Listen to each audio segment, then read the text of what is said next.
Welcome back to your channel. തിരക്കുകൾക്കിടയിൽ relaxation നൽകുന്ന ഒന്നാണ് ഓരോ യാത്രകളും. ഇന്ന് നമ്മൾ പോകുന്നത് കർണാടകയിലെ ബന്ദിപ്പൂർ ഫോറസ്റ്റിന് ഒത്ത നടുക്കായി സ്ഥിതി ചെയ്യുന്ന ഗോപാൽസ്വാമി ഹിൽസിലോട്ടാണ് കേട്ടോ. അതായത് ഹിമവത് ഗോപാൽസ്വാമി ടെമ്പിൾ.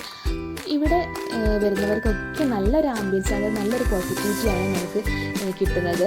ഫാമിലിയായിട്ട് വരാൻ പറ്റുന്ന ഒരു മസ്റ്റ് വിസിറ്റ് പ്ലേസ് ആണ് കേട്ടോ ഈ ഒരു ക്ഷേത്രം. നമ്മളിവിടെ എത്തുന്ന പാടെ തന്നെ അവർ നൽകുന്ന ഒരു ബസ്സിലായിരിക്കും പിന്നീടുള്ള നമ്മുടെ യാത്ര.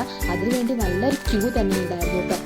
അങ്ങനെ നമ്മൾ ആ ക്യൂ ഒക്കെ നിന്നു. അതുപോലെ തന്നെ നമ്മുടെ കയ്യിലുള്ള പ്ലാസ്റ്റിക് ബോട്ടിൽസൊന്നും അവിടെ അലൗഡ് അല്ല. അതൊക്കെ പുറത്ത് വെച്ച ശേഷം മാത്രമേ നമ്മൾ ഈ ബസ്സിൽ കയറാൻ പാടുള്ളൂ കേട്ടോ.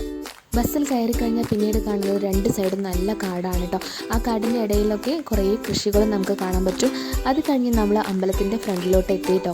എത്തിയ പാടെ തന്നെ നമ്മൾ അമ്പലത്തിൻ്റെ മുന്നിലോട്ട് നടന്നു. എന്നിട്ട് കുറച്ച് നേരം അവിടെ തൊഴുത ശേഷമാണ് നമ്മൾ പുറത്തോട്ട് ഇറങ്ങിയത് കേട്ടോ. ഈ ഒരു ക്ഷേത്രത്തിന് 700 വർഷം പഴക്കമുണ്ടെന്നാണ് പറയപ്പെടുന്നത്. അതുപോലെ തന്നെ 1450 മീറ്റർ ഉയരത്തിലാണ് ഈ ഒരു ക്ഷേത്രം ഇവിടെ നിർമ്മിച്ചിട്ടുള്ളത്. പൂർണ്ണമായും കരിങ്കൽ നിർമ്മിതമാണ് കേട്ടോ ഈ ക്ഷേത്രം.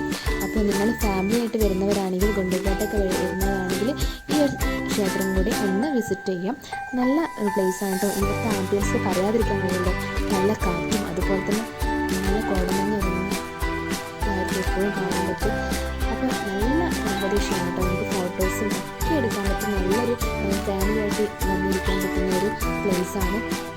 നമ്മൾ എത്തിയത് നല്ല സമയമായിരുന്നു കേട്ടോ. ആദ്യം വന്നപാടെ കുറച്ച് വെയിലുണ്ടായിരുന്നു, പിന്നീട് നല്ല കോടമഞ്ഞ് ഇങ്ങനെ ഇറങ്ങുന്നുണ്ടായിരുന്നു. ഇവിടെ ക്ലൈമറ്റ് പെട്ടെന്ന് മാറിക്കൊണ്ടിരിക്കും കേട്ടോ.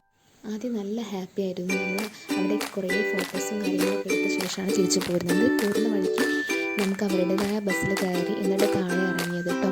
അതിനുശേഷം നമ്മൾ അവരുടെ ഗ്രാമത്തിലൂടെയാണ് യാത്ര. കുറേ ഫോട്ടോസൊക്കെ എടുത്തു, കുറേ കൃഷികളൊക്കെ കണ്ടു.